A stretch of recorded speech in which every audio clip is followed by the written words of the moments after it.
Baik, selamat malam, selamat sahabat semuanya. Selamat malam, selamat sahabat. Selamat malam, selamat boleh bilang selamat tahun baru ya. Tahun baru. Selamat tahun baru. Ya. Selamat hari Sabat. Dan ini dalam rangka masih doa, 10 hari berdoa. Jadi untuk memulai acara ini kita akan berdoa dan juga termasuk akan mendoakan nama-nama yang perlu didoakan di chat room. Jika saudara ingin didoakan, tulis di chat room, nanti akan doa buka dilayangkan oleh saudara Joy Sitompul bersama dengan Ibu Irma. Jadi akan bagi dua ya, Ibu Irma dan Joy untuk mendoakan.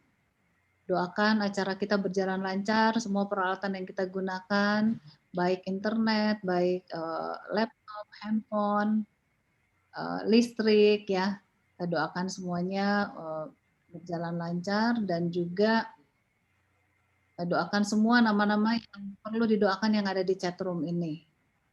Dan salah satunya saya juga tulis doakan pelayanan Pendeta Kuntaraf pada hari Minggu pagi nanti jam 8 akan membawakan webinar undang-undang hari Minggu. Baiklah, kita akan tutup ya. Masih ada yang mau didoakan? Mungkin yang sakit atau karena ini pas dalam rangka berdoa. Mungkin ada yang sakit atau acara kebaktian dan sebagainya boleh dimasukkan dalam room chat. Baik, Joy sudah siap ya dan Ibu Irma sudah siap bagi dua. Kita akan lakukan hati kita bersama-sama dengan tunduk kepala dan kita silakan saudara Joy dan Irma, silakan. Kita sama-sama kita tunduk kepala, kita berdoa. Ya Tuhan, ya Allah Bapa kami yang bersemayam di dalam kerajaan surga, Bapa yang baik, yang maha mulia, yang patut kami sembah dan puji, Khalik pencipta kami, Tuhan atas hari Sabat. Kami bersyukur dan terima kasih ya Tuhan pada saat ini kami boleh memasuki hari Sabat yang kudus, Sabat yang kedua di tahun yang baru, tahun 2021 ya Tuhan. Kami bersyukur dan terima kasih atas hari Sabat yang indah yang Tuhan berikan kepada kami, sehingga melalui Sabat yang kudus ini ya Tuhan, kami selalu diingatkan akan betapa baiknya Tuhan yang telah menciptakan langit dan bumi, betapa baiknya Tuhan yang telah menjelma menjadi manusia melalui Kristus yang datang melayani dan mati di kayu salib dan telah bangkit dan sekarang berada di surga. Melalui Sabat ini juga kami diingatkan kembali akan janji Tuhan bahwa tidak lama lagi Engkau akan datang, pada kedatangan kedua kali akan menjemput kami masuk ke dalam kerajaan surga yang Tuhan sediakan bagi kami. Terpujilah nama-Mu ya Tuhan Allah kami yang begitu baik dari dahulu sekarang sampai selama-lamanya. Kami akan memulaikan diskusi sekolah Sabat dalam kelompok Persatuan Guru-Guru Sekolah Sabat Indonesia yang akan dipimpin oleh hamba-Mu Pendeta Jonathan Kuntaraf. Kami memohon kiranya Roh Kudus hadir dalam hati kami masing-masing. Secara khusus boleh menuntun hamba-Mu Pendeta Kuntaraf agar boleh menerangkan, membagikan akan firman Tuhan dari pelajaran sekolah Sabat yang berjudul krisis kepemimpinan. Sehingga melalui tuntunan Roh Kudus Tuhan, pelajaran yang boleh kami resapi, boleh kami tanamkan dalam hati kami masing-masing, dan kami boleh renungkan, dan terlebih ya Tuhan, boleh kami bagikan pada saat diskusi sekolah Sabat di jemaat kami masing-masing pada hari esok, hari Sabat yang kudus yang Tuhan berikan kepada kami. Kami berdoa untuk semua yang hadir pada saat ini ya Tuhan, biarlah Tuhan membantu, menjaga agar seluruh peralatan yang kami gunakan, baik itu handphone, laptop, maupun komputer yang kami gunakan untuk menggunakan Zoom meeting ini ya Tuhan, boleh kami gunakan dengan baik dan dijauhkan daripada segala gangguan ya Tuhan, jaringan internet yang kami gunakan di kami masing-masing. Berikan kesehatan, kekuatan kepada Pendeta Kuntaraf yang akan membagikan firman Tuhan, demikian juga kami yang mendengarkan ya Tuhan. Doa ini akan dilanjutkan oleh saudari kami, Irma. Bapa di surga, pada malam hari ini Tuhan, kami datang mendudukkan kepala kami, merendahkan hati kami, karena kami tahu bahwa kami adalah orang-orang yang berdosa. Dan ya Tuhan, biarlah Engkau mengampuni dosa.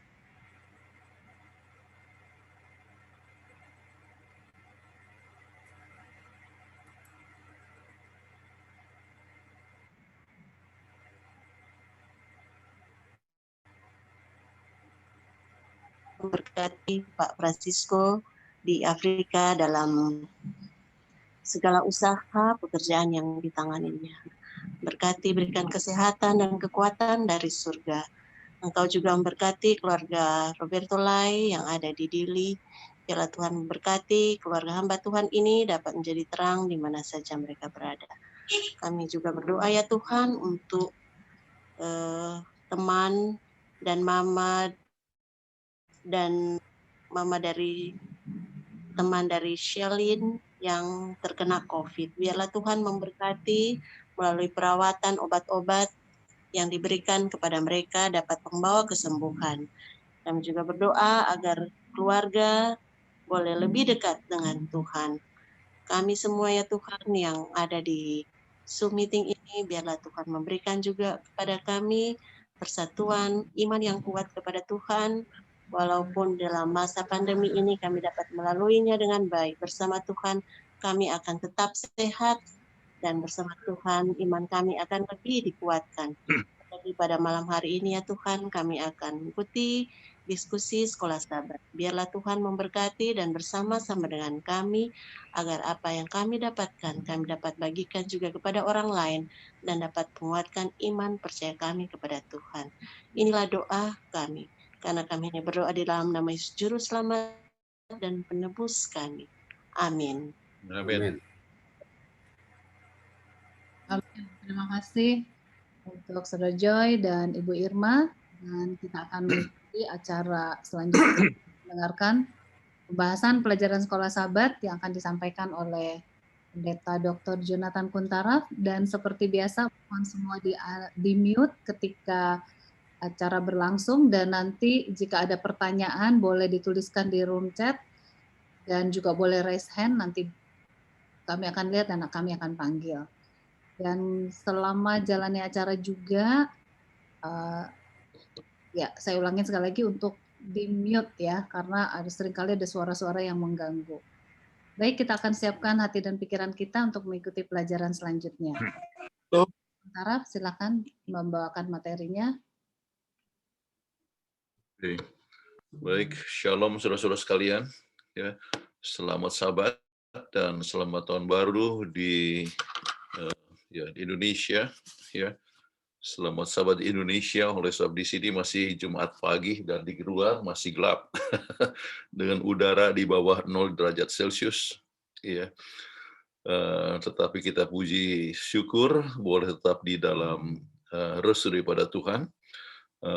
Banyak kegiatan dari saudara-saudara kita oleh sebab adanya 10 hari berdoa, ya. Dan kita senang bahwa lebih banyak orang yang berdoa sebab kita perlu Roh Kudus untuk memimpin hidup kita masing-masing. Namun saya sedang masih ada, sekarang sudah masuk 104 orang yang bergabung di dalam Zoom ini. Baik, saya akan coba share screen ya supaya kita bisa lihat pembahasan yang diberikan ya. Sebelum saya lupa, hari Minggu pagi itu adalah acara pembahasan tentang Sunday Law, sebab banyak sekali orang yang bertanya-tanya, mungkinkah Sunday Law akan dimulai di Amerika ya.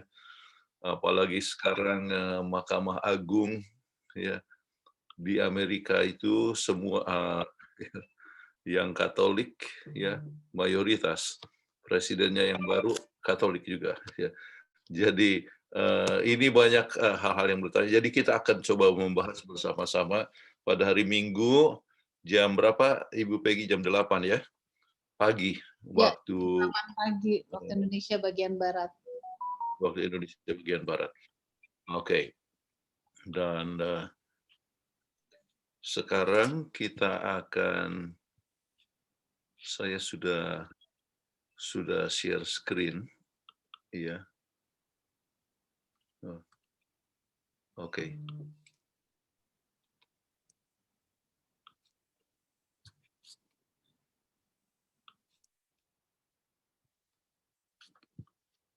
Nah.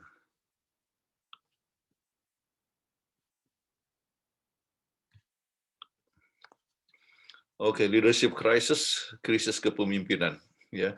Dan masing-masing kita mengetahui, ya, krisis yang telah terjadi, ya. Kita tahu bahwa saat keluar dari Mesir, Tuhan rencana untuk jadi raja mereka. Rencananya adalah apa yang disebut teokrasi. Ya.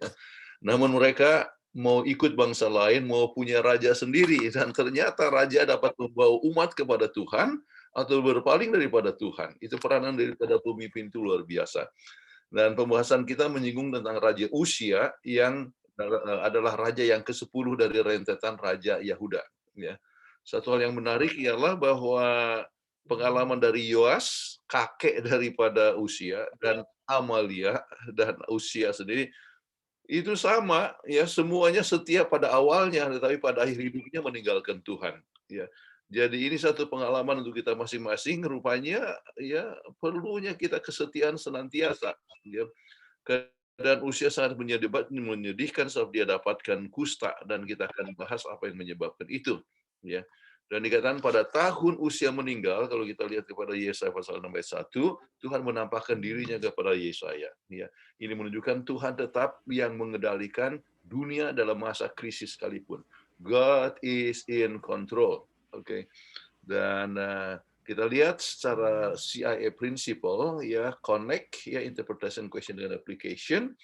Untuk connect, ya, mengapa pelajaran ini penting? Untuk melihat kegagalan Raja Israel, yang bisa juga menjadi kegagalan kita, untuk melihat peranan penting dari seorang pemimpin, ya. Kemudian untuk melihat bagaimana Tuhan yang kontrol Israel di dalam masa krisis, ya. Dan Tuhan tetap menampakkan dirinya walaupun ada suatu krisis di dalam tubuh orang Israel, ya. Untuk melihat Tuhan berusaha menyelamatkan Israel, kita lihat peristiwa-peristiwa dan ayat-ayat yang akan kita lihat. Kemudian untuk melihat kerendahan hati Israel, Yehuda, dan untuk melihat ilmu keselamatan dalam Yesaya 6. Saudara-saudara sekalian, ini penting sekali bahwa apa yang terjadi dengan pengalaman dari Yesaya sebetulnya itu mengandung arti pelajaran yang sangat penting, ya. Ya. Kalau Anda, artinya semua orang harus melihat dalam keselamatannya itu di dalam kacamata Yesaya pasal 6, ya. Dan bahkan kalau orang mau khotbah, ya, sebetulnya harus melihat, ya, mempunyai pengalaman seperti Yesaya pasal yang ke-6. Ya. Ini sangat penting dan kita akan singgung nanti.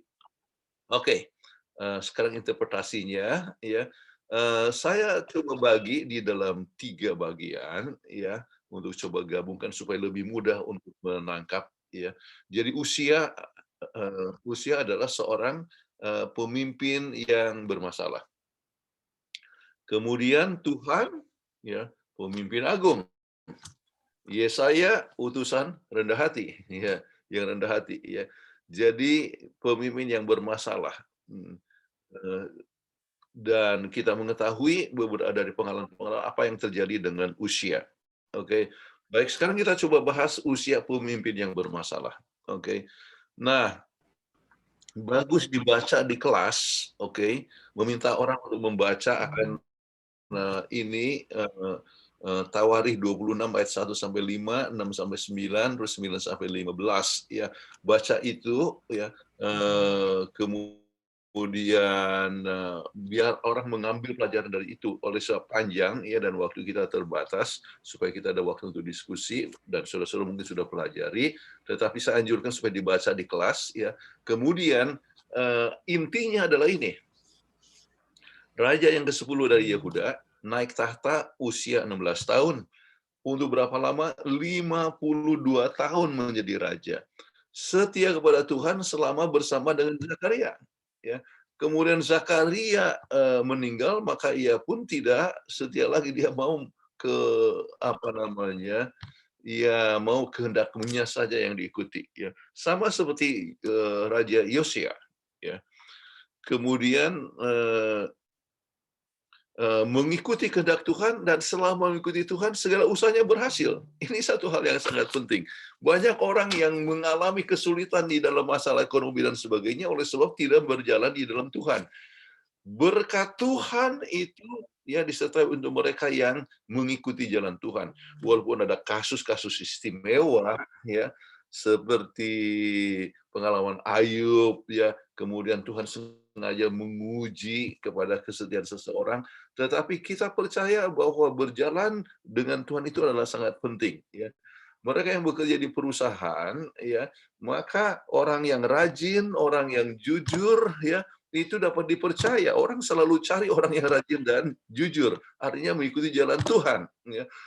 Tetapi dalam kasus istimewa adalah orang sebab kejujuran, makanya dia bisa mengalami kesulitan. Itu adalah ya oleh sebab satu ujian bagi seseorang ya. Tetapi secara umum ya itu mengikuti jalan Tuhan, usahanya berhasil. Perekonomian daripada masa usia luar biasa, ya terbaik setelah Raja Salomo. Melakukan kegiatan yang memberikan kemakmuran kepada rakyat, dia mendirikan kota-kota, mendirikan juga sumur-sumur dan sebagainya. Kemudian segala usahanya dikatakan luar biasa. Ya, kekuatan militer besar, bayangkan 307.500. Ya. Jadi ada kepala-kepala daripada militernya dan sebagainya. Jadi sangat kuat sekali. Ya. Tetapi apa yang menyebabkan adanya krisis kepemimpinan pada masa pemerintahan Uzia? Oke. Nah sekarang Yesaya 3 ayat 14. Siapa yang mulai? Ini Nofri? Yesaya 3 ayat 14. Tuhan tidak sebagai hakim atas tua-tua dan pemimpin-pemimpin umatnya. Kamulah yang memusnahkan gunung anggur itu. Barang rampasan dari orang yang tertindas tertumpuk di dalam rumahmu. Oke, kita sebutkan itu masalah, kenapa saya sebutkan politik juga oleh sebab masalah kepemimpinan. Ya, kemudian ya untuk mempertambahkan dia punya kuasa, ya jadi termasuk terlibat di dalam penindasan. Ya, dan itu berhubungan juga dengan masalah ekonomi. Oke, nah sekarang kita coba lihat problem sosial. Ya. Yesaya 5 ayat 8, selain celakalah mereka yang menyerobot rumah demi rumah dan mencekau ladang demi ladang, sehingga tidak ada lagi tempat bagi orang lain dan hanya kamu sendiri yang tinggal di dalam negeri. Oke, jadi ini berhubungan dengan masalah ekonomi juga, tetapi juga berhubungan dengan masalah sosial, ya terjadi penyerobotan dan sebagainya di antara mereka. Ya, artinya para pemimpin tidak memberikan suatu teladan yang baik. Problem agama, ya Yesaya 2 ayat 8. Yesaya 2 ayat 8. Negerinya penuh berhala-berhala. Mereka sujud menyembah kepada buatan tangannya sendiri dan kepada yang dikerjakan oleh tangannya. Oke, jadi kita bisa melihat kepada ya masalah agama ini religious problem, ya. Jadi sebagai gantinya datang kepada Tuhan, banyak yang mengadakan suatu penyembahan kepada berhala, ya, atau yang mereka buat sendiri. Dan berhala itu ada Dr. Furkel, ya saya baca bukunya beberapa puluh tahun yang lalu waktu bahas tentang 10 hukum, ya. Jadi bukunya kalau tidak salah Etika Kristen. Jadi dia bahas bahwa kenapa menyembah berhala itu adalah salah, bukan hanya oleh sebab itu tidak cukup melambangkan akan Tuhan yang agung, yang dalam hal ini Mrs. White sebutkan, ya, jadi merendahkan akan Tuhan, tetapi sebetulnya menyembahkan buat tangan sendiri. Nah ini yang Furvel katakan, menyembah tangan sendiri artinya sama dengan menyembah diri sendiri. Ya, jadi itulah sesuatu permasalahan bagi mereka yang menyembah akan berhala. Nah, jadi kita lihat krisis kepemimpinan daripada Raja Uzia berdasarkan apa yang kita bahas, yang saudara-saudara bisa bacakan itu di dalam 2 Tawari pasal 26, ya, seperti yang saya sebutkan tadi, ya. Jadi krisis kepemimpinan tersebut kita bisa lihat, ya. Sama seperti bapak dan kakeknya, setia hanya awal saja. Sesudah kuat, jadi sombong. Ya, berubah setia kepada Tuhan, membakar ukupan, ya, di mezbah yang bukan hak mereka. Tuhan mengangkat dia jadi raja, tapi dia mau coba mengangkat dia dari imam. Siapa yang juga menjadi masalah seperti ini? Ya, kita ingat pengalaman daripada Saul, bukan? Ya, Saul kenapa dia ditolak? Oleh sebab Tuhan angkat dia jadi raja, dia mau mengangkat dirinya jadi imam. Jadi waktu menghadapi akan raja apa namanya bangsa Amalek, ya, dia mempersembahkan. Kemudian Mesias, artinya Samuel datang, ya, marah, ya, dan dikatakan kerajaannya ditolak. Jadi artinya kita harus masing-masing mengetahui, ya, kalau misalnya dia mempunyai kekuasaan untuk bidang politik, bukan berarti dia membidangi juga untuk bidang keagamaan. Walaupun memberikan pengaruh untuk positif untuk orang lain mengikuti akan kehidupannya, tetapi jangan mengambil fungsi-fungsi yang bukan haknya. Oke. Kemudian marah saat ditemplak. Jadi waktu ditahan oleh orang-orang Lewi itu, kamu tidak boleh buat ini. Dia marah, ya. Dia oleh kemarahannya itu, maka ia mendapatkan kusta, ya, dan dia harus diasingkan keluar kota. Dan Yotam menggantikan Usia berbuat baik, tetapi juga tidak penuh, ya, kalau kita lihat kepada ayat itu, ya, menyebabkan orang tetap memberikan korban juga kepada dewa-dewa dan sebagainya. Dan dikatakan melakukan hal yang merusak, ya, akan tindakan-tindakan kecerobohan, mengambil hak daripada rakyat dan sebagainya. Jadi dengan demikian kita melihat adanya problem dalam segi politik, ekonomi, sosial, dan agama, dan soal politik oleh sebab juga serangan dari utara. Kenapa? Oleh sebab dari atas sudah mulai, artinya negara utara sudah dikuasai oleh Assyria, ya. Kemudian ada ancaman juga dari Babilonia dan sebagainya. Jadi menghadapi berbagai macam ini, makanya kita sebut, ya, pelajaran kita itu adalah, ya, krisis kepemimpinan. Tetapi walaupun bagaimana ancaman yang datang, kalau seorang pemimpin itu setia kepada Tuhan, maka Tuhan akan bisa gunakan dia melakukan suatu tindakan yang positif. Tetapi jangan mengalami suatu kesombongan. Oke. Nah, sekarang Anda bisa tanya, ya, berikan contoh lain dari Alkitab dari orang yang jadi sombong setelah berkuasa. Dan saya berikan di sini contoh Raja Saul, ya.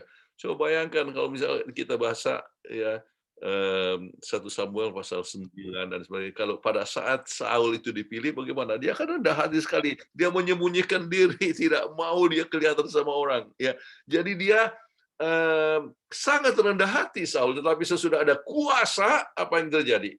Ya, dia tidak mau, ya, memberikan kekuasaannya kepada Daud, kemudian dia rasa Daud menjadi saingannya, dia berusaha untuk bunuh Daud, dia berusaha untuk bunuh anaknya sendiri Yonatan, ya, oleh sebab Yonatan membela Daud. Kemudian dia membunuh sampai ada 80 imam yang menolong Daud. Artinya, coba bisa bayangkan, orang oleh sebab kekuasaan, ya, menjadi sangat sombong dan bergantung kepada diri sendiri daripada bergantung kepada Tuhan. Ini harus kita berhati-hati. Jadi kalau misalnya Anda mempunyai posisi, ya, saudara-saudara, jangan mengambil artinya menggunakan posisi untuk apa namanya menyakiti orang ataupun juga menjadi partial, pilih kasih dan sebagainya. Saya dengar seorang ketua daerah satu waktu berbicara, ya, kepada satu pendeta. Kamu dulu sekolah sombong sama saya waktu di Unai, ya. Sekarang, ya, kamu pergi ke pedalaman. Selama saya jadi ketua daerah, kamu tidak akan pernah masuk di kota. Bayangkan dia menggunakan kekuasaan, ya, untuk merendahkan orang lain, ya, oleh sebab sakit hati dan sebagainya. Kesombongannya timbul dan apa yang terjadi? Dia pun posisinya tidak lama. Oke. Baik. Sekarang, bagaimana caranya agar kita jangan membuat kesalahan yang sama? Oke. 1 Petrus 5 ayat 5 sampai 7. Boleh tolong bagian siapa ini? Nofri. 1 Petrus 5 ayat 5 sampai 7. Demikian jugalah kamu, hai orang-orang muda, tunduklah kepada orang-orang yang tua. Dan kamu semua, rendahkanlah dirimu seorang terhadap yang lain.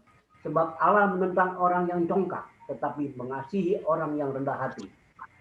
Ayat 6, karena itu rendahkanlah dirimu di bawah tangan Tuhan yang kuat, supaya Oke. Silakan supaya teruskan. kamu ditinggikannya pada waktunya. Ayat 7, serahkanlah segala kekhawatiranmu kepadanya, sebab ia yang memelihara kamu. Oke, jadi apa yang kita harus pelajari? Rendah hati. Ya. Menyadari tanpa Tuhan kita tidak berdaya apa-apa. Ya. Kita harus merasakan bahwa kita ini kosong. Oke, kosong. Ya. Without God we could do nothing. Oke, tetapi Tuhan itu kuat. Itulah sebabnya kita harus meninggikan Tuhan. Ya. Jadi selalu memandang dan mengutamakan Yesus lebih daripada segala sesuatu. Yang kita butuhkan apa? Kebenaran Yesus. Ya. Kebutuhan daripada jemaat Laodikia adalah kebenaran Yesus. Ya. Bukan artinya menurut itu penting, ya, tetapi banyak orang yang mengutamakan penurutan, ya, sampai lupa kita tidak bisa menurut tanpa Yesus. Ya. Jangan lupa penurutan hari Sabat pun kita harus dengan kuasa Yesus. Ya. Jadi kerendahan hati untuk dipimpin oleh Tuhan itu adalah satu hal yang sangat penting sekali. Baik, sekarang kita masuk kepada bagian kedua, ya, Tuhan pemimpin agung. Oke. Nah, apakah tanda bahwa Tuhan adalah pemimpin agung? Oke. Ada banyak poin yang bisa dibahas, tetapi ada beberapa ayatnya yang bisa dibaca.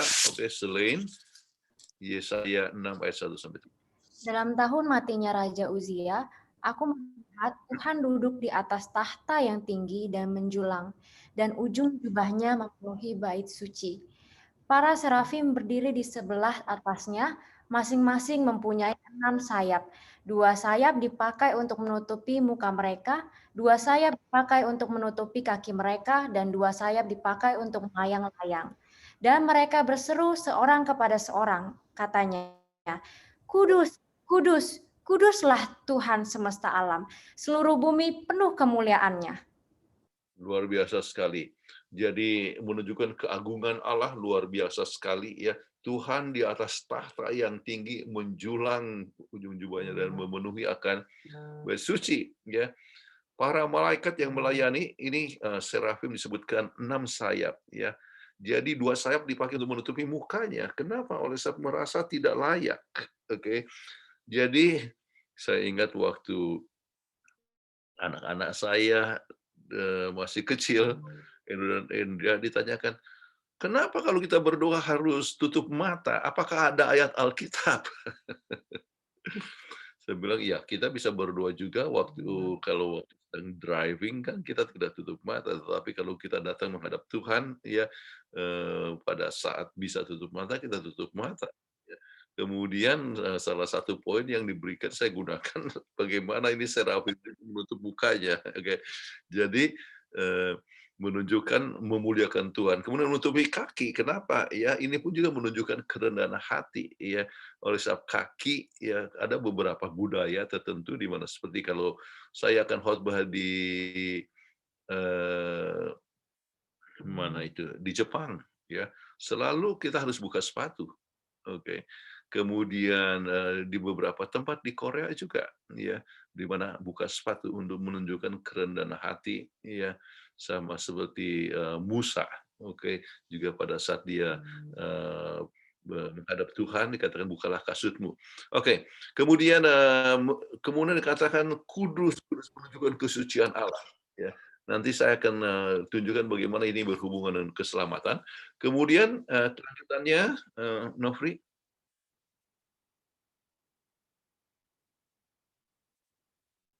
Ya, Nofri belum di unmute atau silent dulu. Oke, Yesaya 6 ayat 7. Ia menyentuhkannya kepada mulutku serta berkata, lihat, ia telah menyentuh bibirmu, maka kesalahanmu telah dihapus dan dosamu telah diampuni. Ayat 8, lalu aku mendengar suara Tuhan berkata, siapakah yang akan kuutus dan siapakah yang mau pergi untuk aku? Oke, Tadi ayat 6, ayat 5 dan 6 belum terbaca tadi. Maaf, Pastor. Ayat 5. Lalu celakalah aku binasa, sebab aku ini seorang yang najis bibir, dan aku tinggal di tengah-tengah bangsa yang najis bibir. Namun mataku telah melihat satu raja, yakni Tuhan semesta alam. Ayat 6, tetapi seorang daripada serafim itu terbang mendapatkan aku. Di tangannya ada bara yang diambilnya dengan sepit dari atas mesbah. Oke. Anda sudah bisa melihat bahwa ini adalah sebetulnya harus jadi proses pertobatan daripada semua orang, atau pengalaman pertobatan. Makanya saya sebutkan ilmu keselamatan, the science of salvation. Kenapa? Memandang Tuhan, ya, melihat kebesaran Tuhan. Jadi pada saat melihat kebesaran Tuhan dan melihat kesucian Tuhan, kudus, kudus, kudus, ya. Jadi melihat kebesaran Tuhan ini, kemudian menyadari diri berdosa, celakalah aku, ya, seorang najis bibir. Semua kita berdosa, dan kenapa disebut najis bibir? Oleh sebab sering kita punya dosa dinyatakan dengan kata-kata, kan, apa yang terkandung dalam hati kita muncul di mulut kita, ya. Jadi kita merasakan diri kita yang berdosa, kemudian apa yang terjadi? Ya, Tuhan mengampuni, bilang kesalahanmu telah dihapus, ya. Pengalaman dihapuskan dosa, ya, kemudian mendengar suara Tuhan, ya, siapa yang kesuruhkan, kemudian kirim aku ya Tuhan, ya. Jadi seorang yang sudah menerima keselamatan daripada Tuhan, Tuhan akan panggil untuk kita pergi. Jadi pengalaman Yohanes pasal 5 ini adalah pengalaman daripada keselamatan. Kemudian sesudah itu apa yang kita kabarkan, dan Tuhan kasih tahu apa yang harus dikabarkan. Jadi kalau begitu ada komunikasi dengan Tuhan, ya, melalui doa dan sebagainya. Jadi ini adalah gambaran yang sangat jelas sekali untuk pengalaman keselamatan yang harus dialami oleh kita semua. Baik. Jadi sekarang apa yang kita coba ambil sarinya? Tanda Allah sebagai pemimpin yang agung, ya, memberikan harapan pada saat kematian usia. Khayal kepada Yesaya. Kenapa? Oleh sebab itu dalam masa krisis, toh, ya, krisis apa yang terjadi dengan masalah-masalah yang disebutkan soal ekonomi, soal Lay down on the sosial. bed and watch song. Lay down on the bed. Kemudian, ya, malaikat pun menghormatinya, itu tutup mata dan sebagainya. Kemudian malaikat pun berbicara satu sama lain, kudus, kudus, kudus. Kita lihat juga di dalam buku Wahyu, ya, kata kudus, kudus, ya, diberikan 3 kali. Kenapa 3 kali? Ya, kudus, kudus. Itu menunjukkan juga Trinitas, oke? Yang menunjukkan kesucian daripada kealahan. Oke? Kemudian Raja alam semesta, ya, yang berkuasa, pemimpin yang agung, yang mengampuni dosa, kemudian melibatkan pelayanan. Tuhan menggunakan kita untuk melayani, kemudian Tuhan juga yang menyanggupkan seseorang untuk melayani. Kemudian ingat, dia masih ke dunia walaupun adanya krisis, ya, dan mempunyai rencana bagi manusia, ya, berbeda dengan yang lain, ya, yaitu untuk keselamatan manusia. Sementara para pemimpin itu memikirkan diri sendiri, ya, kemudian justru Tuhan menjangkau manusia untuk keselamatan manusia. Jadi menunjukkan kasih karunia yang tak terhingga, ya, dalam kelemahan-kelemahan manusia yang ada dalam diri manusia. Baik, apa yang menyebabkan Tuhan memberikan Yesaya khayal dari dirinya sendiri duduk di tahta? Wahyu 1 ayat 17 dan 18, boleh lihat. Ketika aku melihat dia, tersungkurlah aku di depan kakinya, sama seperti orang yang mati. Tetapi ia meletakkan tangan kanannya di atasku, lalu berkata, "Jangan takut, aku adalah yang awal dan yang akhir, dan yang hidup. Aku telah mati, namun lihatlah, aku hidup sampai selama-lamanya, dan aku memegang segala kunci maut dan kerajaan maut." Oke. Jadi oleh sebab Tuhan yang menggenggam segala sesuatu, ya. Jadi termasuk memegang kunci maut sekalipun. Jadi Tuhan mau tunjukkan, ya, bagaimana dalam masa krisis Tuhan tetap mengendalikan, dan Tuhan mempunyai kuasa yang menentukan, ya, antara kepada kita, ya, dalam masa hidup ataupun mati. Ya. Kemudian kita coba poin yang lain, kita lihat Yesaya 41 ayat 9. Yesaya 41 ayat 9. Engkau yang telah kuambil dari ujung-ujung bumi dan yang telah kupanggil dari penjuru-penjurunya. Aku berkata kepadamu, engkau hambaku. Aku telah memilih engkau dan tidak menolak engkau. Oke, poin yang lain, ya, Tuhan memberikan kesempatan ini oleh Tuhan sudah memilih ya akan Yesaya untuk mempunyai pengalaman ini, dan dia setia melayani untuk lebih daripada 40 tahun ya, luar biasa sekali ya.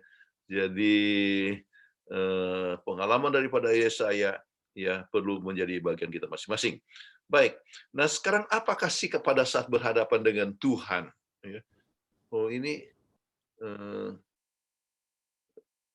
oke, kita coba lihat ya. Wahyu 4 ayat 8.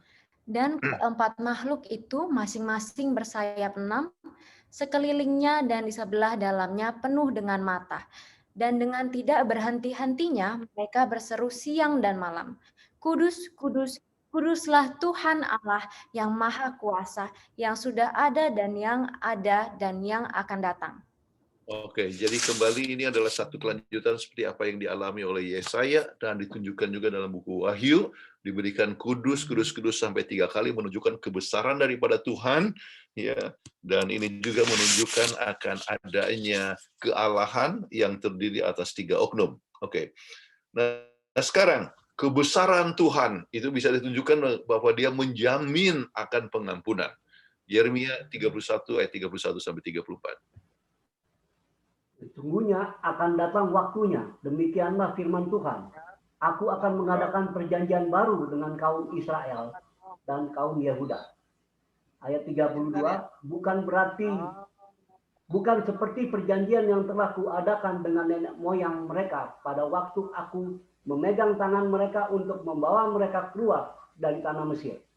Perjanjianku itu telah mereka ingkari, meskipun aku menjadi Tuhan yang berkuasa atas mereka. Demikianlah firman Tuhan. Ayat 33, tetapi beginilah perjanjian yang kuadakan dengan kaum Israel sesudah waktu itu. Demikianlah firman Tuhan. Aku akan menaruh Tauratku dalam batin mereka dan menuliskannya dalam hati mereka.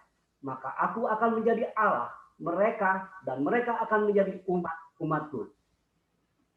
Terima kasih. Jadi kembali ini menunjukkan bagaimana pengampunan Tuhan yang luar biasa. Mereka adalah orang yang berdosa, selalu jauh daripada Tuhan, selalu lari. Ya, sampai disebutkan dalam pelajaran minggu yang lalu, mereka tidak kenal ya kandangnya sendiri. Mereka tidak kenal Tuhannya sendiri. Makanya disebut ya adanya suatu krisis identitas. Namun Tuhan tetap siap untuk memberikan pengampunan kepada mereka. Baik, sekarang kita coba lihat kepada Yesaya, utusan yang rendah hati. Oke. Nah sekarang, apakah sikapnya pada saat berhadapan dengan Tuhan? Oke, Yesaya 6 ayat 5. Lalu kataku, celakalah aku binasa, sebab aku ini seorang yang najis bibir, dan aku tinggal di tengah-tengah bangsa yang najis bibir. Namun mataku telah melihat Sang Raja, yakni Tuhan semesta alam. Jadi apa yang dialami, dia penuh dengan kerendahan hati, celakalah aku. Ya, dia menyadari bahwa menghadap Tuhan itu adalah sesuatu perkara yang penuh dengan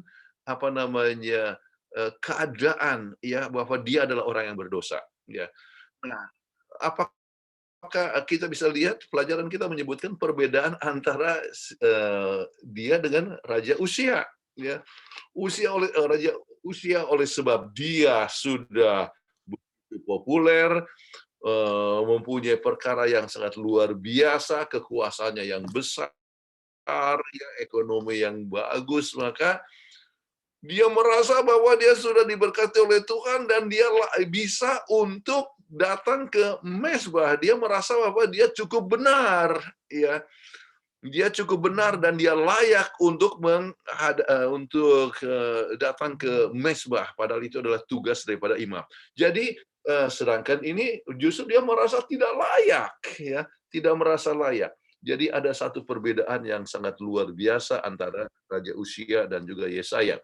Kemudian sesudah dia menyadari akan keadaan ini, kemudian Tuhan memberikan kepadanya pengampunan, ya, artinya sudah dia punya bibir, artinya mendapatkan bara api, ya, itu menunjukkan dibakarnya, ya, akan semua dosa kita, kan itu ada gambaran, kita bisa lihat dalam buku Bilangan dan sebagainya. Kemudian, ya, dapatkan kata-kata Tuhan, ya, apa kata-katanya? Yesaya 6 ayat 8. Lalu aku mendengar suara Tuhan berkata, siapakah yang akan kuutus dan siapakah yang mau pergi untuk aku? Maka sahutku, ini aku, utuslah aku. Luar biasa sekali. Jadi inilah yang dibuat oleh Yesaya, yang memberikan jawabannya, ya, kepada Tuhan pada saat dia dipanggil.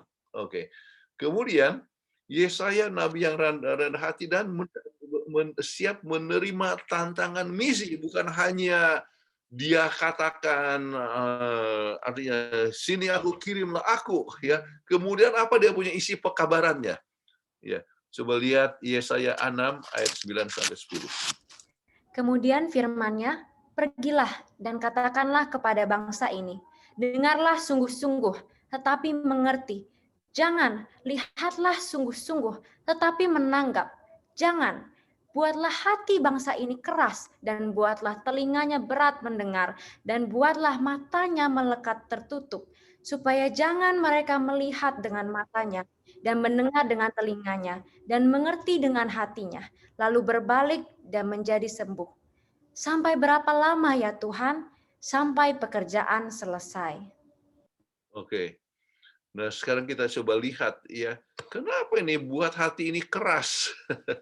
Buat telinganya berat mendengar, ya. Jadi bukankah apa kabar itu supaya orang itu lunak hatinya, ya. Tetapi, ya, kita bisa melihat bahwa orang yang sudah keras, ya,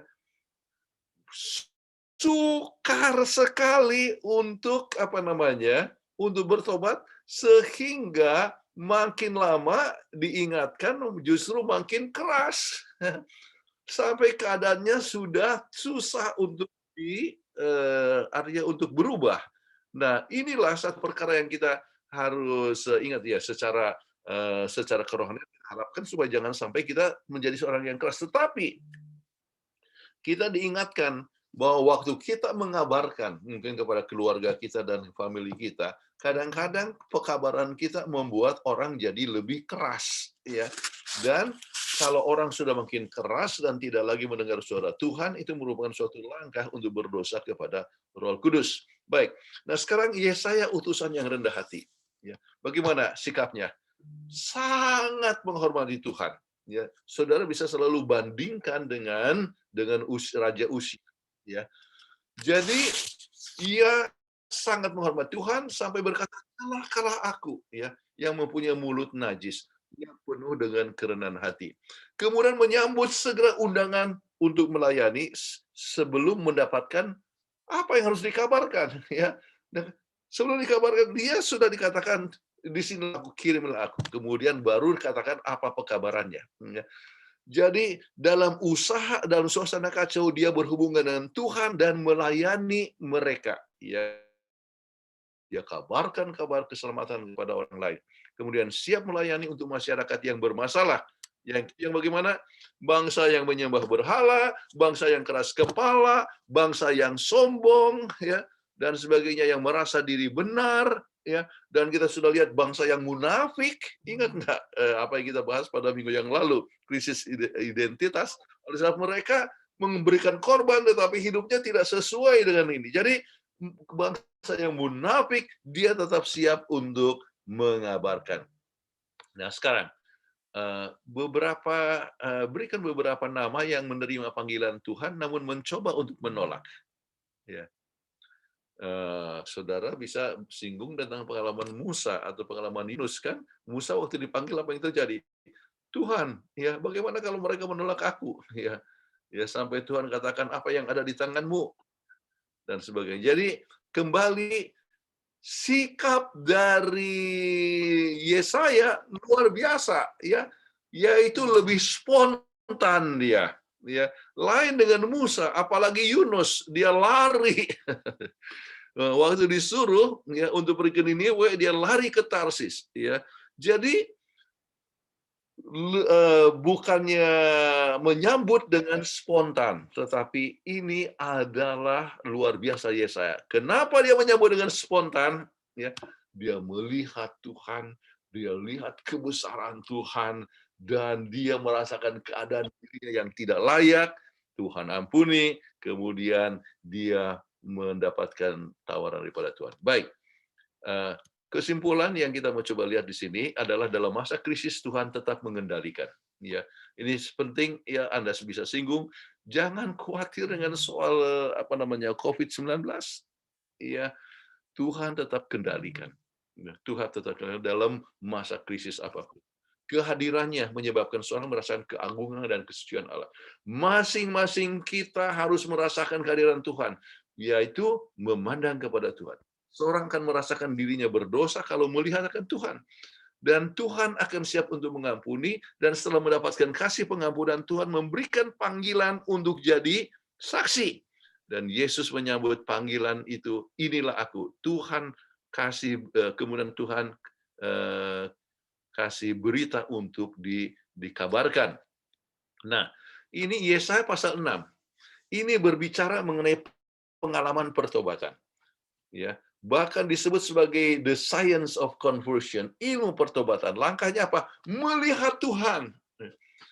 Karena saudara bisa tanya, apakah ada seorang yang lain di dalam Alkitab yang melihat Tuhan dan itu merupakan suatu langkah pertobatan untuk dia? Ya. Siapa saudara-saudara? Ya, ingatlah pengalaman daripada Saul, ya, yang menjadi Paulus. Dia melihat Tuhan. Ya, ya. Jadi dia melihat Tuhan, ya saya ada khotbah khusus tentang ini ya. Ya, apa namanya? Dia melihat Tuhan ya dan matanya ya jadi buta, tetapi pikirannya yang buta jadi melihat. Jadi pikirannya yang buta dapat melihat ya. He saw the light. Ya. Jadi apa namanya, pikiran yang buta menjadi melihat. Ya. Jadi saya kutip juga, hendaklah ada terang. Jadi terang itu jadilah. Jadi kembali Tuhan melihat, artinya kalau kita melihat Tuhan, maka melihat keagungan Tuhan itu bisa menyebabkan kita pertobatan. Lihatlah, Anda bisa katakan, lihatlah akan salib. Ya, lihatlah kebesaran kasih-Nya yang luar biasa. Dia mati untuk kita. Lihatlah. Ya, jadi kalau kita melihat Tuhan, langsung apa? Melihat diri sendiri, ya, yang berdosa sekali. Ya, ingatlah, bahaya kalau kita merasa bahwa kita sudah diri benar. Ya. Justru kalau kita lebih dekat kepada Tuhan, kita dapat merasakan diri kita yang lebih berdosa. Ya. Kemudian membuat pengakuan, ya, aku berdosa, ya, dan Tuhan memberikan pengampunan. Kemudian sesudah itu Tuhan katakan, ya, siapa yang akan Tuhan menyambut panggilan? Siapakah yang akan kusuruhkan? Kemudian menyambut panggilan itu. Dan tetap berkomunikasi untuk melakukan perintah Tuhan. Jadi Yesaya bertanya, jadi berapa lama ya Tuhan? Ya sampai pendengarnya sampai selesai. Kemudian disebutkan tentang beberapa poin lebih lanjut. Jadi kembali saya katakan, ini Yesaya yang ke-6, Anda harus tekankan tentang pengalaman pertobatan yang harus menjadi pengalaman kita.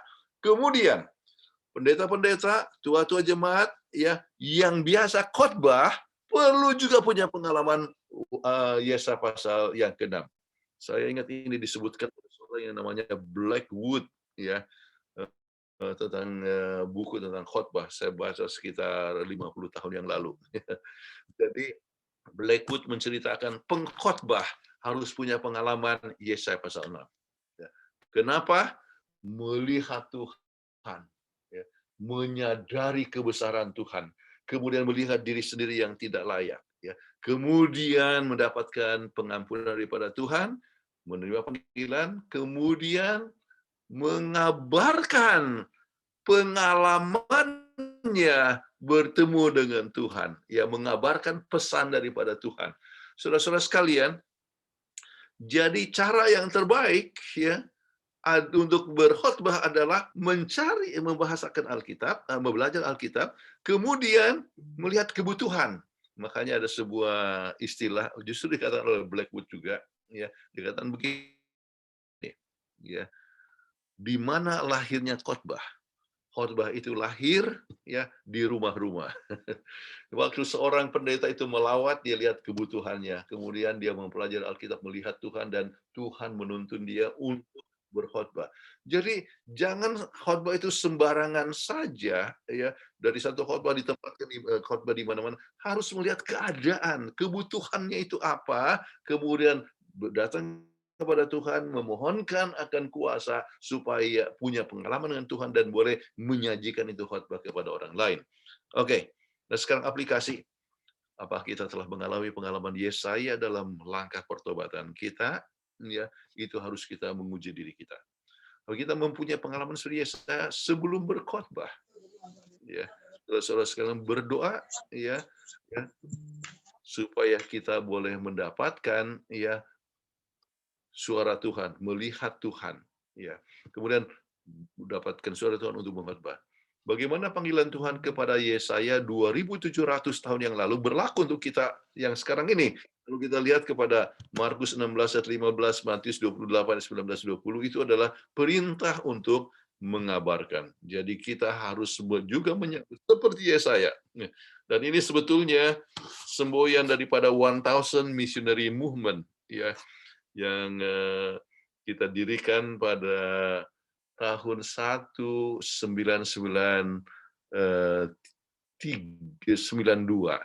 Lahirnya sebetulnya di Unai.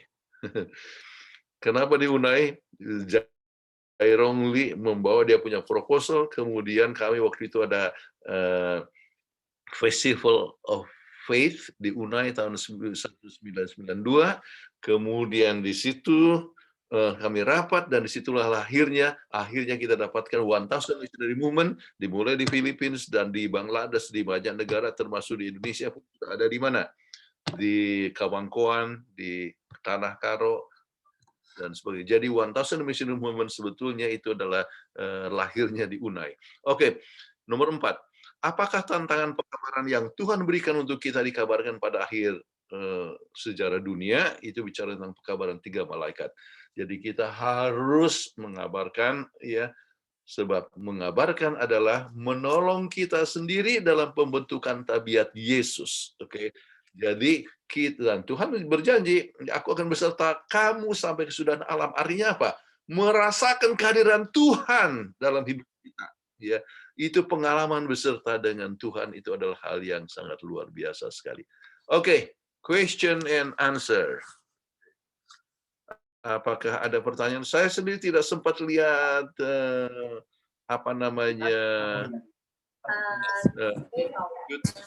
artinya di WhatsApp group, ya, di PGSSI, ya. Kemarin belum ada pertanyaan, tetapi saya tidak tahu hari ini, ya, siapa tahu ada. Untuk ibadah seperti biasa. Baik, ya, oke. Baik, terima kasih Pendeta Kuntara. Jadi tadi tidak memasukkan pertanyaan-pertanyaan yang ada di grup ya, Pendeta, ya? Baik. Enggak, ya, sorry. Oke, kalau begitu ada salah satu pertanyaan itu datangnya dari Bapak Edi Lukas, ya, di grup Bapak Edi Lukas. Pak Edi Lukas itu agak banyak nih, agak panjang kalau saya mau bacakan. Apakah Bapak bertanya langsung atau tetap saya bacakan pertanyaannya? Pak Edi, silakan di-unmute. Pak Edi. Iya, boleh unmute, Pak. Iya, terima kasih. Aha. Ini pertanyaan sebenarnya di Makassar ini. Terjadi 3 tahun yang lalu. Pada saat itu saya diminta untuk mengajar di UPH. Jadi saya pada saat itu pas dekat dengan pensiun dan saya dipanggil untuk mengajar di UPH. Bisa dengar enggak, Pendeta? Iya, UPH. Universitas Pelita Harapan. Kebetulan rumah saya di depan UPH itu. Jadi saya waktu itu pergi ke sana, mereka itu rupanya adalah penganut Calvinisme. Ya. Jadi saya sadari bahwa pada saat pembicaraan, saya sadari bahwa mereka itu pengikut Calvinisme. Saya tidak tahu teman-teman yang lain yang dari Advent yang ngajar di sana, tapi pada saat saya diberikan diberikan form untuk diisi, dan salah satu yang harus saya isi di belakangnya itu adalah bahwa saya percaya kepada Calvinisme. Jadi istilah mereka tidak tulis Calvinisme, tapi ditentukan oleh Tuhan. Dan waktu itu saya ingat, saya ada seorang teman yang menanyakan tentang Yesaya pasal 6 ayat 10 dan Keluaran 4 ayat 21. Saya terangkan, tapi dia maunya ada ayat untuk mendukungnya.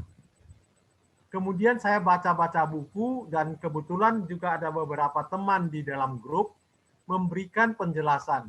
Tapi tidak ada ayat-ayat pendukungnya. Makanya saya tanyakan ke pendeta, bagaimana supaya kita memberikan penjelasan dengan ayat-ayat pendukung bahwa Tuhan itu tidak menentukan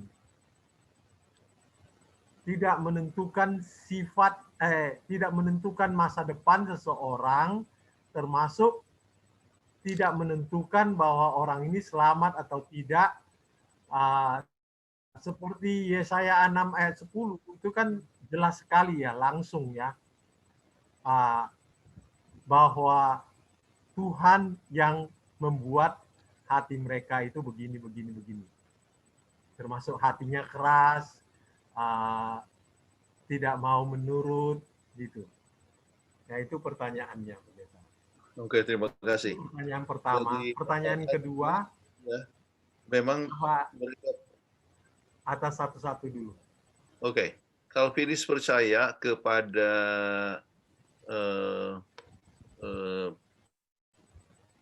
predestination namanya, artinya. Jadi orang itu ditakdirkan untuk selamat, yang lain ditakdirkan untuk tidak selamat. Ya. Jadi dan mereka menggunakan ayat-ayat ya yang dimaksudkan sebetulnya berarti for knowledge. Ya. Apa itu for knowledge? Tuhan itu mengetahui ya, mana yang akan selamat, mana yang tidak. Ya. Jadi kita Tuhan dikatakan banyak yang dipanggil, sedikit yang dipilih. Ya. Jadi oleh salah satu yang mereka sebutkan juga, bukan kamu yang memilih aku, tetapi aku yang memilih kamu. Oke. Tetapi sementara kita, artinya Tuhan memilih kita, apa kita punya pilihan atau tidak? Ya. Banyak katakan bahwa kita tidak punya pilihan. Nah sekarang, mungkin untuk muda, artinya sebab ini bisa pembahasan yang sangat panjang berhadapan dengan mereka, ya kasih saja Matius 24 ayat 13. Ya. Matius 24 ayat 13. Tetapi orang yang bertahan sampai pada kesudahan akan selamat. Ya. Jadi siapa yang akan selamat? Yang bertahan sampai kesudahan. Ya. Jadi artinya siapa yang setia sampai kesudahan. Ya. Dan kesetiaan itu ya Tuhan yang memberikan kekuatan kita untuk setia. Tuhan yang memberikan kekuatan. Namun ya kita tetap dapat mempunyai pilihan untuk setia atau tidak. Ya. Jadi makanya siapa yang bertahan sampai akhir, dialah yang akan diselamatkan. Ya. Jadi ada satu perkara yang tidak bisa diambil dari kita, ya, yaitu adalah apa yang disebut ya the power of choice. Oke. Jadi kita coba lihat misalnya perumpamaan, ya. dari yang diberikan oleh Yesus. Jadi berikanlah perumpamaan tentang pintu yang lebar dengan pintu yang sempit. Dikatakan masuklah ya ke pintu yang sempit. Artinya kepada pintu yang sempit. Ya, artinya apa? Ada pilihan kita untuk masuk di mana. Ya. Kemudian kalau misalnya mau kasih lagi ayat yang lain, Matius 11 ayat 28-29, ya, yang mengatakan, ya, datanglah kepadaku, hai kamu sekalian yang letih lesu dan beban berat, aku akan memberikan sentosa kepadamu. Datanglah, ya. Jadi orang akan datang atau tidak? Ya, dia kan bisa memilih antara datang atau tidak. Ya. Waktu Matius 25 tentang perumpamaan, ya, ada lima talenta dikasih pada satu orang, 2 talenta dikasih satu orang, kemudian satu lagi hanya 1 talenta. Dia mempunyai pilihan untuk ya memanfaatkan talenta itu atau tidak. Ya, jadi pilihan adalah suatu hak yang Tuhan tidak akan cabut dari kita. Oke, pada saat Adam dan Hawa, ya, hidup di Taman Firdaus, artinya di Taman Eden, ya. Kemudian dikatakan dari buah ini, ya, pengetahuan baik dan jahat jangan kamu makan. Mereka mempunyai pilihan akan turut atau tidak, dan mereka melanggar, ya. Jadi mungkin ayat-ayat yang demikian bisa digunakan untuk menunjukkan bahwa Tuhan memberikan hak untuk memilih. Baik, Pak Ade Lukas, ada pertanyaan yang kedua? Oh, Oke. Ya, itu pertanyaan pertama ya. Boleh saya teruskan pertanyaan kedua atau ada 2 pertanyaan? Oke, silakan. Panjang-panjang ya, Pak. Ya. Yang lain dulu. Pertanyaan yang kedua berkaitan dengan hari Jumat, bahwa Tuhan kan pengendali baik orang baik maupun orang jahat. Yang terjadi itu kan orang-orang jahat itu pimpinan-pimpinan yang memberontak kepada Tuhan, sehingga Tuhan membiarkan Asyur, Babylon itu masuk dan melakukan penyerangan. Tapi yang terjadi sasaran juga adalah orang-orang yang baik. Bagaimana kita mau menerangkan kepada orang bahwa Tuhan juga memiliki kendali kepada orang yang baik dan orang yang jahat. Sedangkan orang yang baik itu senantiasa berbakti kepada Tuhan, mereka itu kena. Ya. Terima kasih ya. Terima kasih ya. Ini satu poin yang sangat penting sekali. Ya. Memang Tuhan ya mencintai, dan Tuhan yang mengendalikan, ya, dan Tuhan mengizinkan bangsa yang lain, ya, untuk menguasai Israel, ya. Tapi satu poin yang sangat penting ialah bahwa cinta Tuhan itu tidak pernah berkesudahan. Dan di dalam cintanya, Tuhan tetap mempunyai rencana supaya mereka itu boleh berbalik kepadanya. Dan secara pribadi, ya, kita akan dapat melihat mereka yang setia kepada Tuhan, ya, itu tetap mendapatkan berkat-berkatnya. Ya. Jadi dalam suasana yang genting, ya, Tuhan tetap dapat menggunakan satu krisis menjadi suatu berkat. Ya. Jadi krisis boleh menjadi satu berkat. Saya ambil contoh, ya. Daniel, Sadrak, Mesak, dan Abednego. Mereka itu sebagai tawanan, ya. Tetapi Tuhan bisa, oleh sebab kesetiaan mereka, maka mereka tetap mendapatkan berkatnya oleh sebab penurutan mereka. Ya. Nehemia, ya, Yeremia, ataupun banyak juga orang-orang yang tetap mendapatkan berkat daripada kesulitan. Pengalaman daripada Yusuf ya di Mesir ya. Jadi dia kan betul-betul jadi budak ya. Tetapi oleh sebab kesetiaannya sampai akhirnya menjadi perdana menteri ya. Begitu juga dengan Daniel ya. Jadi dalam suasana yang krisis, maka orang yang setia kepada Tuhan boleh menjadi suatu berkat ya. Namun kadang-kadang itu krisis itu bisa menjadi satu tantangan yang cukup besar, oke?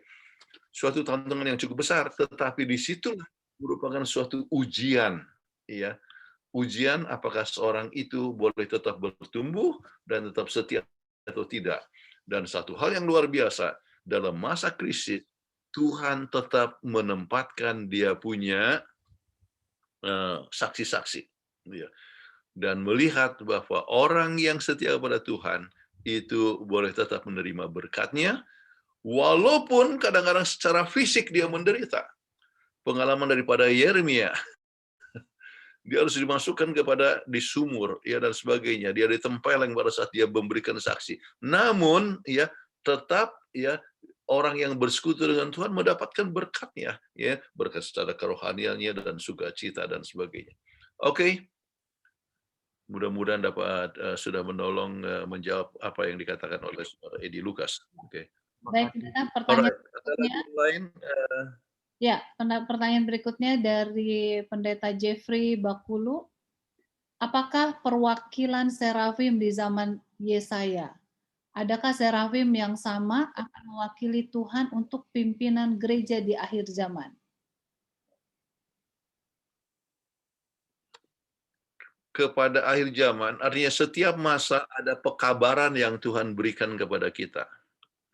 Setiap masa, ya, ada pekabaran yang diberikan oleh Tuhan dengan cara yang unik, ya, pada setiap masa. Jadi cara daripada masa Yesaya adalah Tuhan menggunakan serafim, ya. Kemudian itulah yang telah terjadi. Pada saat Daniel, ya Tuhan menggunakan Gabriel, ya.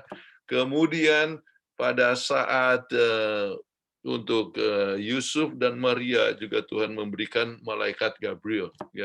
Pada masa kita, ya Tuhan memberikan juga Ellen G. White dengan buku-bukunya, ya.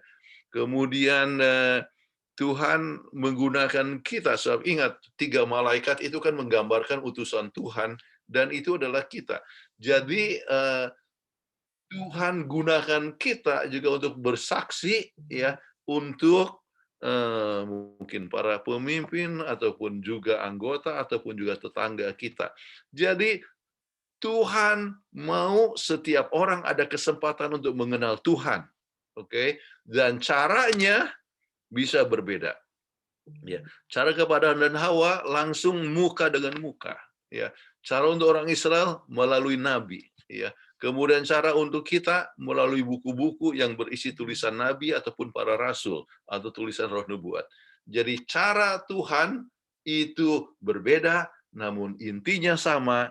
Tuhan mencintai kita dan Tuhan mau memimpin kita mengenal kebenaran. Mudah-mudahan telah menjawab. Ya, terima kasih Pendeta. Untuk pertanyaan selanjutnya ini dari Mercy. Ya. Selamat sahabat Ibu Peggy, pertanyaan saya, apakah Yesaya benar-benar berada di dalam bait suci mempraktekkan tugas imam besar, ataukah itu hanya penglihatan? Terima kasih. Kan jelas di dalam Yesaya pasal 6 ayat 1 kan, aku melihat. Ya, artinya itu adalah satu penglihatan dan sering kita sebut itu adalah khayal, vision, ya, vision. Oke, penglihatan. Penglihatan. Dan kalau orang mendapat penglihatan, itu Anda mempunyai banyak pengalaman yang telah terjadi.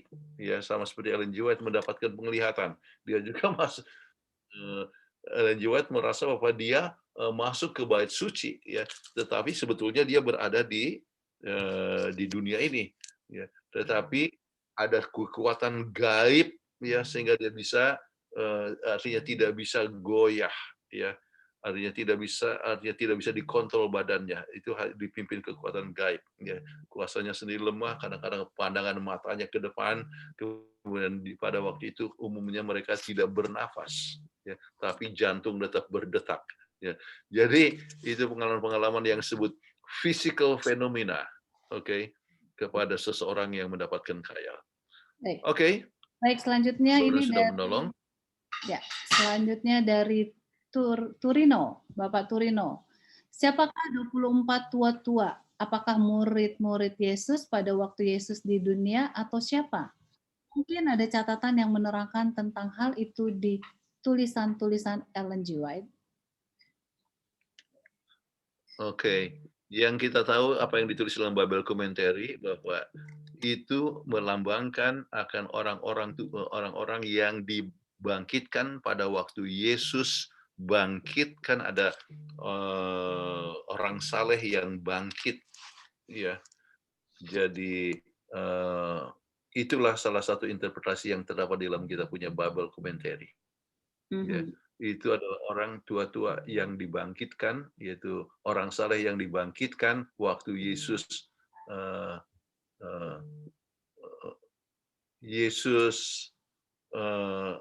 bangkit pada waktu itu, ya, pada hari yang ketiga. Baik, pendeta, bisa pertanyaan selanjutnya atau sudah selesai? Ada lagi pertanyaan? Ya, ini dari Hero Bikwanto. Shalom, ada pertanyaan. Di dalam rumah tangga, mungkin kita pernah menjagokan anak kita untuk bisa tampil melayani di gereja, dalam kurung menyanyi ataupun bermain musik, agar untuk dilihat oleh jemaat. Apakah orang tua ini pun juga termasuk dalam kecongkakan yang dengan sengaja sama seperti Raja Uzia? Ya,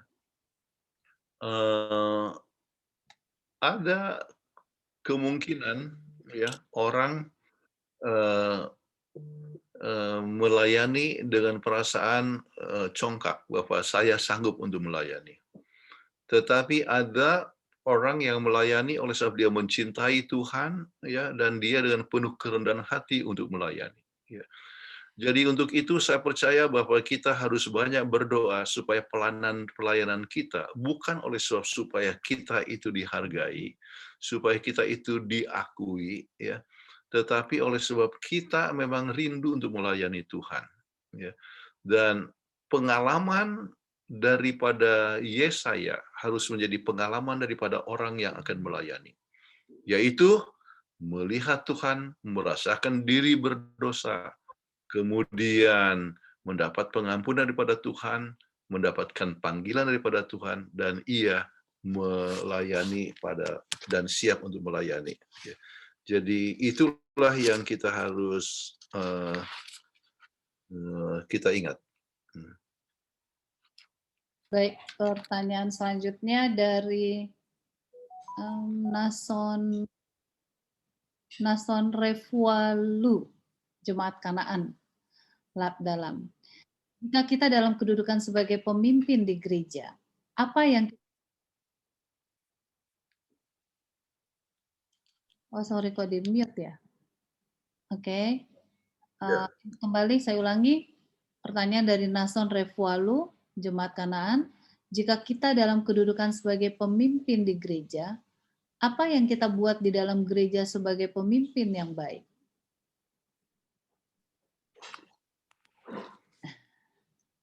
Sebagai pemimpin yang baik, ya, kita harus dan penuh rendah hati, ya, mengambil waktu dengan Tuhan, ya, melalui doa dan melalui renungan firman Tuhan, berkomunikasi, banyak merenungkan Tuhan, kemudian Tuhan yang akan memimpin Anda dalam melaksanakan tugas itu dengan baik, ya. Pada saat dikritik, ya, sebab bagaimanapun Anda lakukan pekerjaan sebaik-baiknya, tetap kritik akan ada. Ya. Biarlah Anda boleh mempunyai sifat ilahi untuk menerima orang itu dan tetap mengasihinya.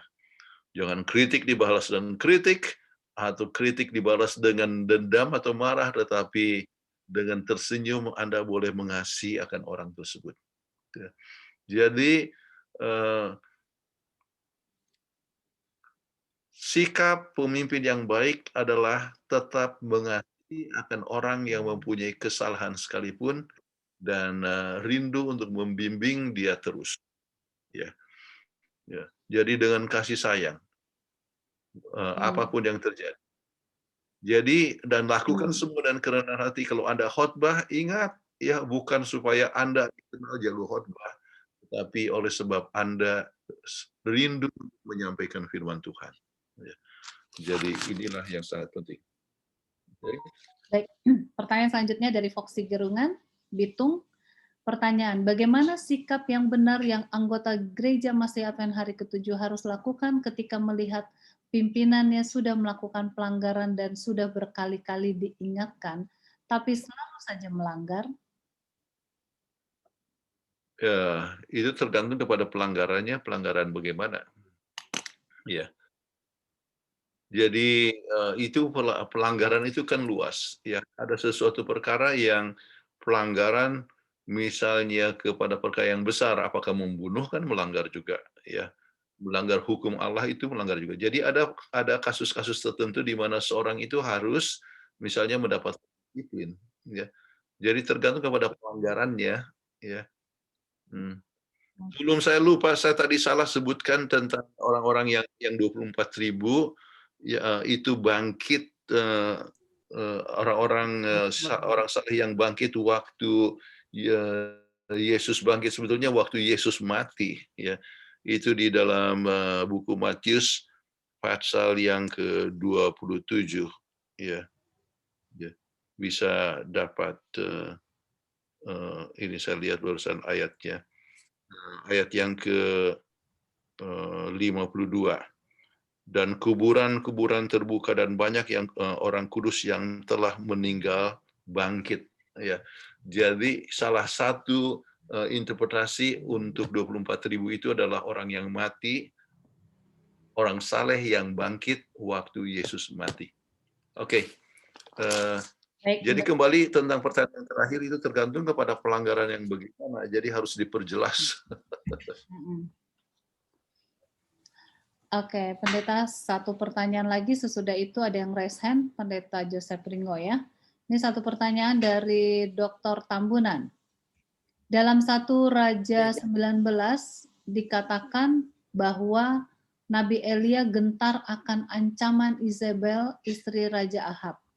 Bahkan sampai-sampai ingin mati saja saking takutnya. Dia menyerah dan dia katakan kepada Tuhan di ayat 4, ambillah nyawaku. Mengapa orang sekelas Nabi Elia dan sudah dekat dengan Tuhan masih memiliki ketakutan seperti ini? Padahal sudah banyak mujizat yang dia saksikan. Tolong penjelasannya, Pendeta Kuntara. Oke. Oleh sebab dia manusia. Itu jawaban pendeknya. Kemudian yang kedua, ya, tidak semua, ya, iman seseorang itu stabil, ya. Ada masa-masa krisis di mana seorang itu menjadi lemah, ya. Yohanes Pembaptis di dalam buku Matius pasal 11, ya, ayat 2 sampai 6 bercerita bagaimana Yohanes Pembaptis, artinya Matius bercerita bagaimana Yohanes Pembaptis ragu-ragu, are you the coming one or shall we look for another? Apakah engkau yang akan datang itu, apa kami harus, ya, menantikan yang lain? Pada waktu itu bukankah dia adalah nabi, dialah yang menyediakan kedatangan Yesus, toh? Dialah sesuai dengan nubuatan, orang yang sudah dinubuatkan. Kemudian dia sudah berkhotbah. Kemudian dia sudah menarik cukup banyak orang. Okay. Jadi, tetapi pada saat krisis, kenapa krisis, ya? Dia di dalam penjara, ya. Kemudian di ruangan yang sempit, makanan terbatas, minuman terbatas, ya. Udara bersih terbatas, dia di dungeon istilahnya. Itu adalah penjara di bawah tanah, ya. Jadi dengan semua krisis itu dia jadi ragu-ragu, ya. Nah, itu dialami oleh Elia, ya, juga pada saat oleh sebab dia merasa terancam, ya. Oleh sebab itu dia takut, dia baru saja mengalami satu kemenangan, ya. Tetapi oleh sebab begitu excited dengan kemenangan itu, ya mungkin juga kita tidak tahu, ya mungkin oleh sebab pada saat dia akhirnya lihat perkara yang besar, kemudian dia jadi bergantung kepada dirinya sendiri, ya pada saat dia bergantung pada dirinya sendiri, oleh sebab merasa bahwa Tuhan sudah gunakan dia. Nah ini berbahaya juga kalau orang sudah melihat keberhasilan banyak, sama seperti usaha ini sudah berhasil dan dia sudah mulai bergantung pada dirinya sendiri, kemudian jatuh. Jadi Elia ya sudah melihat begitu mujizat yang luar biasa, ya, mungkin saya tidak boleh katakan itu pasti oleh sebab ya, kita masing-masing mengetahui bahwa tidak tertulis itu, tetapi yang jelas ialah pada saat diancam dia ya, rasa kecewa dan takut, gentar dan sebagainya, dan biarlah mati saja. Ya. Pada saat seorang bergantung kepada dirinya sendiri, ya, maka ia akan menjadi lemah. Selama bergantung kepada Tuhan, dia akan tetap kuat. Jadi ingat saja Filipi 4 ayat 13. Segala sesuatu dapat kutanggung dalam Dia yang menguatkan aku. Alright. Baik, Pendeta. Saya persilakan Pendeta Joseph Ringo yang raise hand untuk bertanya langsung. Dan masih ada 3 pertanyaan ini Pendeta setelah Pendeta Joseph Ringo. Ya, silakan Pendeta Joseph Ringo. Aku kan hanya menambah sedikit saja. Silakan menambahkan, bagus. Terima kasih kalau orang yang mau tambahkan. Amin. Kan kita menghadapi satu judul namanya krisis kepemimpinan. Apa yang penyebab krisis kepemimpinan itu? Dan menanggapi juga tadi bagaimana ketika krisis kepemimpinan itu sudah di depan mata kita dan menjadi momok, bagaimana sikap kita memperlakukan para pemimpin. Ini kan merupakan bagian daripada satu hal yang membentuk diri kita menjadi anak-anak Tuhan yang tetap berintegritas. Kan begitu. Kalau kita pelajari bahwa krisis kepemimpinan itu adalah karena mulainya orang itu tidak lagi bergantung kepada Tuhan. Artinya sudah mulai menunjukkan keberhasilannya. Saya mau menyampaikan di grup ini antara kesombongan dengan berbangga hati itu tipis sekali jaraknya. Jadi kemungkinan besar bisa kita dalam kebanggaan menyampaikan sesuatu, akhirnya kesombongan yang muncul. Nah, kemudian krisis kepemimpinan bisa terjadi oleh karena para pemimpin seringkali memandang lebih banyak kepada kata orang, lebih banyak kepada tren, lebih banyak kepada apa yang mungkin dibuat oleh yang lain, dan berhasil itu tanpa melihat bagaimana itu sebenarnya layak atau bisa di dalam kepemimpinan gereja. Bahkan saya sudah melihat banyak para teman-teman kita dari kaum awam yang berhasil melihat kemajuan-kemajuan tertentu mengatakan bagaimana kalau kita buat begini dalam gereja. Nah, mereka lebih berfokus kepada pencapaian tapi lupa bahwa ini adalah mengembalakan jiwa-jiwa yang berbeda pandang, yang semuanya harus dibicarakan secara majelis, secara konferensi.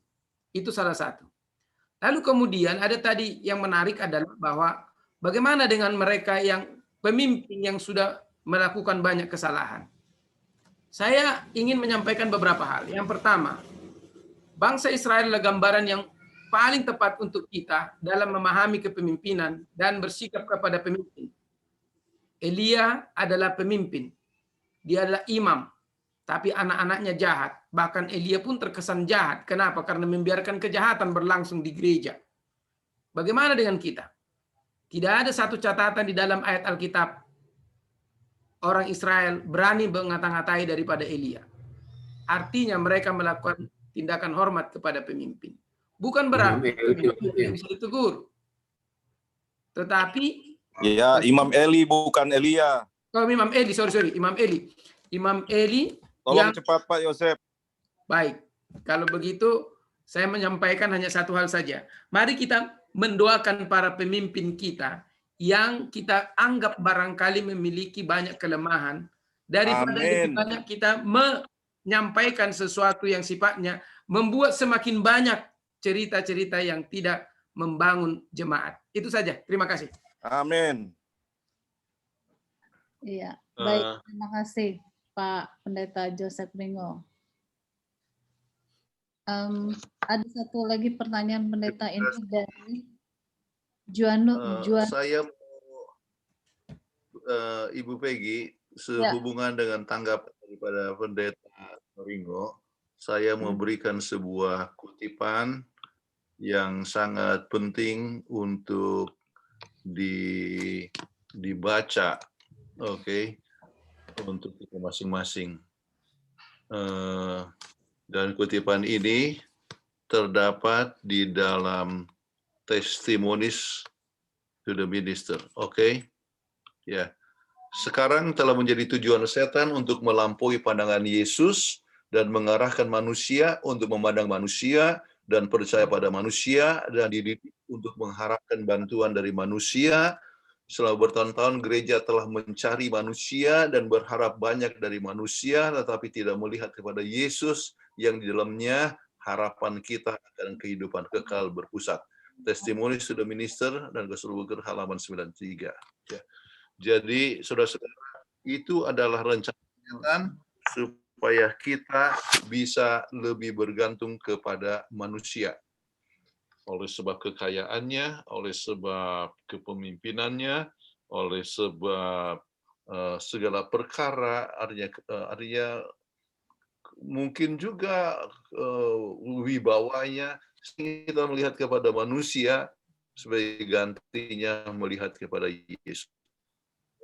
Jadi kita harus memandang pada Yesus daripada segala sesuatu.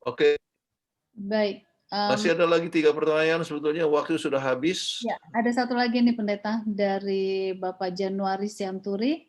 Pak Pendeta, apakah ada contoh dosa yang dilakukan Yesaya sehingga di ayat 5 dia mengatakan dia itu seorang najis bibir? Terakhir. Apa itu?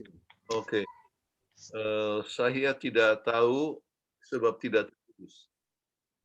Namun kalau dikatakan najis bibir, ya mungkin saja semua dosa itu ya akan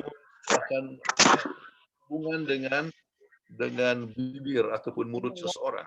Ya, apakah mengata-ngatain orang atau gosip, ya, atau dikatakan kan apa yang terkandung di dalam hati kita kan keluar dari mulut kita, ya.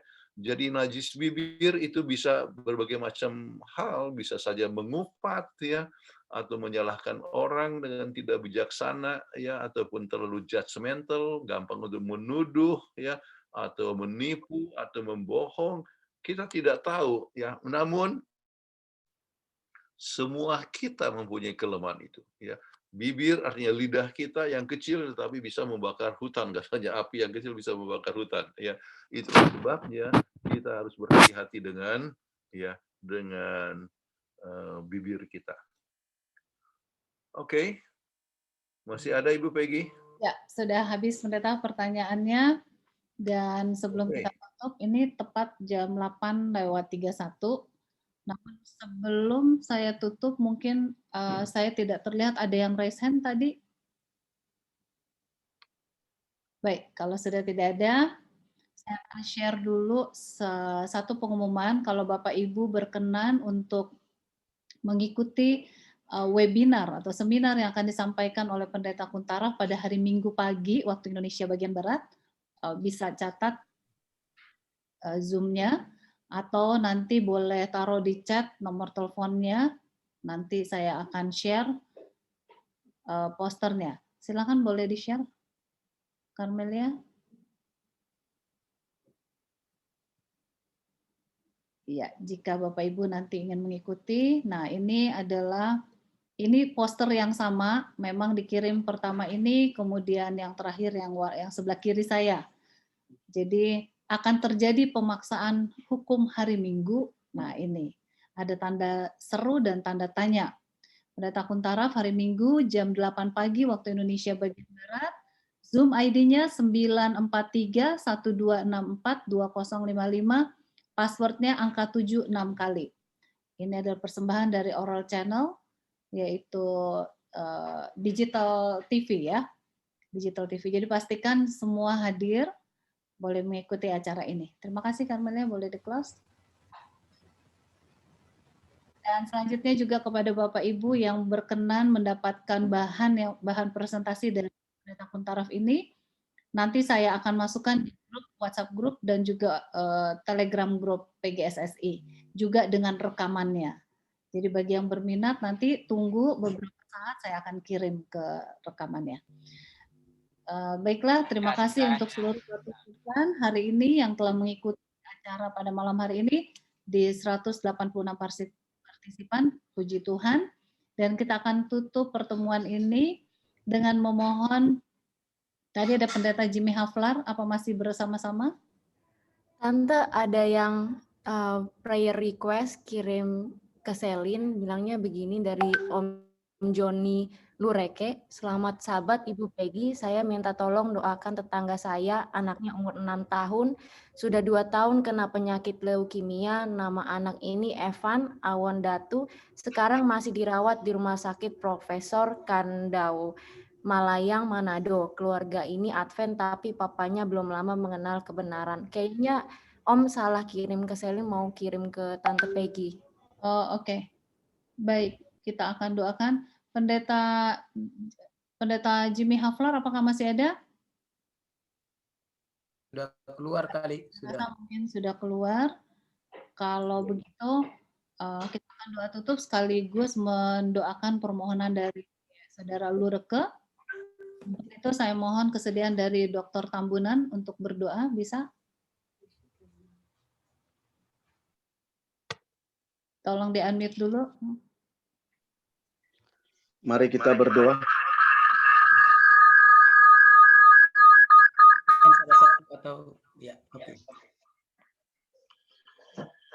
Ya Tuhan Allah Bapa yang bertahta dalam kerajaan surga,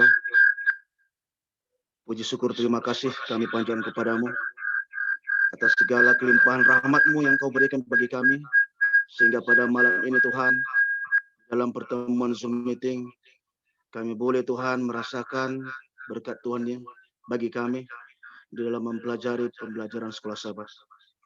Kami boleh Tuhan menyadari bagaimana Tuhan memberikan kami hikmat pengertian dari surga untuk mengetahui lebih jauh lagi karakter dari seorang pemimpin, sehingga di dalam kepemimpinan boleh mengayomi, boleh memberikan teladan, sehingga segala hal yang dilakukan Tuhan menjadikan satu respek bagi orang-orang di sekitarnya dan menjadi satu kepujian kemuliaan bagi nama-Mu saja Tuhan. Kami juga tidak lupa mendoakan Tuhan permintaan dari hamba Tuhan yang ada di Manado, anaknya yang berumur 6 tahun yang menderita penyakit leukemia. Kami menyadari Tuhan, kami sebagai manusia biasa tidak sanggup untuk berbuat apa-apa, tapi kami percaya mujizat-Mu nyata Tuhan. Engkau boleh tumpangkan tangan-Mu yang ajaib ini bagi keluarga hamba-Mu ini Tuhan, sehingga keluarga ini Tuhan boleh mendapatkan kelegaan bahwasanya apabila dengan sungguh-sungguh dimintakan dalam doa, maka tidak ada yang mustahil bagi-Mu Tuhan. Kami mohon kepada-Mu Tuhan, berkasihanlah kepada keluarga hamba-Mu ini, sehingga keluarga yang ada di Manado ini Tuhan boleh mendapatkan satu hal mukjizat nyata di dalam kesembuhan daripada anak mereka Tuhan. Kami memohon kepada-Mu Tuhan, berkasihanlah kepada keluarga ini. Kami juga tidak lupa mendoakan hamba Tuhan Bapak Pendeta J. Kuntara yang telah membawakan pekabaran melalui pembelajaran di dalam PGSSI ini Tuhan.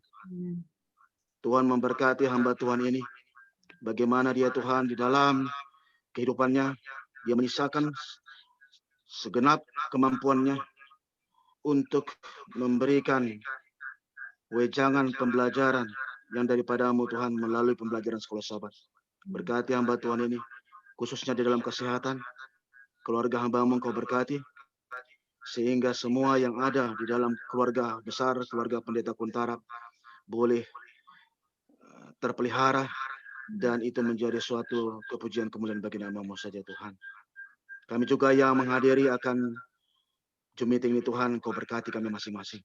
Banyak perkara yang kami tidak mengerti di depan Tuhan, tapi Tuhanlah yang sanggup untuk membuat segala sesuatunya Tuhan indah tepat pada waktunya. Baik juga Tuhan, kami tidak lupa mendoakan akan rencana webinar untuk di hari Minggu yang akan dibawakan kembali oleh hamba Tuhan Pendeta Kuntara. Tuhanlah memberkati sehingga rencana itu boleh berjalan dengan baik dan sempurna, dan itu menjadi suatu kepujian kemuliaan bagi nama-Mu saja Tuhan. Biarlah berkat-berkat hamba Tuhan menjadi bagian kami semuanya. Terpujilah nama-Mu yang besar Tuhan. Hanya kepada-Mu kami bermohon. Dalam nama anak-Mu Yesus Kristus, Tuhan dan Juru Selamat kami yang hidup, kami berdoa. Amin. Amin. Amin. Amin. Terima kasih. Terima kasih Bapak Tambunan. Doanya. Terima kasih Pendeta Kuntara. Terima kasih Pak Pendeta Kuntara. Terima kasih Bu Peggy, Power, Tuhan semuanya. Selamat Sabat, sehat selalu, Tuhan berkati. Terima kasih Pendeta Kuntara.